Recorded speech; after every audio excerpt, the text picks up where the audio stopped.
Hi and welcome, it's Jennifer McGuire. Today I'm showing you a way you can get more out of your border dies. I'm always looking for ways to stretch my products to get more use out of them, and this one would work with any type of border die you may have. Now I used an arched border die to create a rainbow, but you can use any border die to create like a pattern for a background on your card. So today's products are from Pretty Pink Posh, one of my favorite companies. They do more than just sequins these days. This is a die set from them of some border dies. I like the other dies in this also. I'm just going to use the arch here, and it has faux stitching on one side of the arch. Now I went through and I gathered a rainbow assortment of some cardstocks. And I'm just going to cut several times from each of the cardstocks.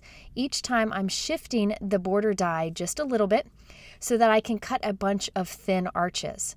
So if you have a different type of border die, maybe a scallop one, you could do the same thing and get a bunch of scallops that kind of all inlay next to each other when you glue them down and create a really fun background. Now for this case, I am die cutting this several times so that when I trim this, I end up with 5 arches. So 5 green arches. I'm going to make a set of 5 note cards today. So I figure while I'm making one, I might as well make several. So I'm going to go through and cut this same way from other colors of cardstock. So I'm going to do red, orange, yellow, green, blue, purple, and I think I even stuck a teal color in there.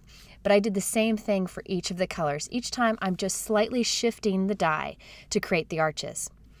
Now it's time to assemble our rainbow. So I have some white cardstock here. This is 4 1/4 by 5 1/2. It really doesn't matter what size. I'm covering it with adhesive, and I'm going to put my rainbow pieces together on this. So that white cardstock is kind of a holding background so that I can cut my rainbow out all as one piece when I'm done. So I'm putting each of these strips down right up against the last one I stuck down so they fit into each other very nicely. So you could create a background of a card by cutting some white cardstock to 4 1/4 by 5 1/2, covering it with adhesive, and then adhering all your little border strips right up against each other on the background. Today I'm just creating a rainbow, so after I have this down, I'm going to cut away all that excess white around it. So I end up with a nice rainbow strip here. I could have glued each of the individual colors onto a note card, but I wanted to add the rainbow with dimension, and it was easier to put dimensional adhesive behind the entire rainbow as one piece. Okay, so now let's put our card together. Now you're going to see that I kind of was indecisive about where to place my sentiment and my clouds. I'm going to show a little bit in this video just to prove that cards do take a long time to kind of figure out sometimes. I often edit out my thinking process just to save your time, but do know that often I have to spend a lot of time kind of playing around with different designs and such. Okay, so what I'm going to do here is temporarily adhere my rainbow onto a top folding light blue note card just to kind of hold it there while I figure out my sequins on the background. So I'm using some Ranger Multimedium. This is a super strong matte adhesive that's great for sequins. I'm putting a bunch of tiny little drops along the background. This is so that I can randomly put down a bunch of super tiny sequin stars. These are iridescent. They're from Pretty Pink Posh. I'm going to put a bunch of these on the background, and a really fast way to do it is to put just down a bunch of dots of that adhesive, shake some of this on top, and then kind of press it down with your finger. You don't want those sequins to be standing up when it dries because they'll just break off in the mail. You want them to lay flat. So I'm just going to press them down with my finger. You'll see there are a lot of sequins on the background.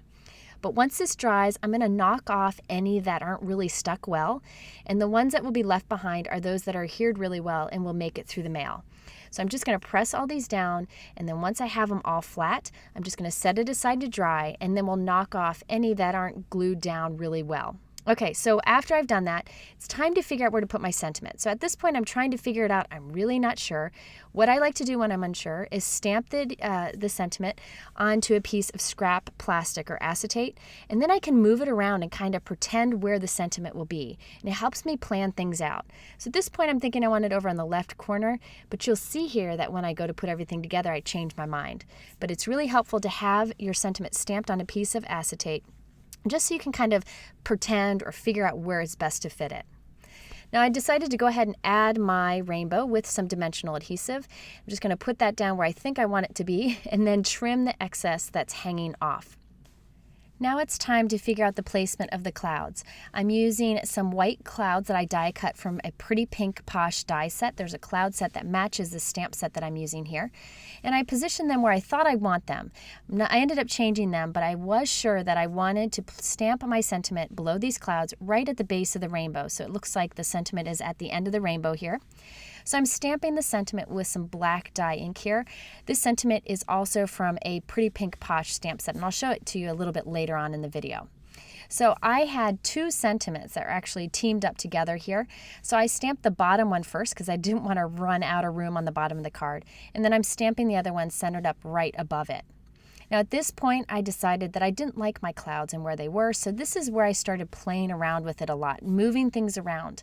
And I think that's a great thing to do with your card making. If you're unsure about it, instead of starting over, just try to make it work, and usually you are able to.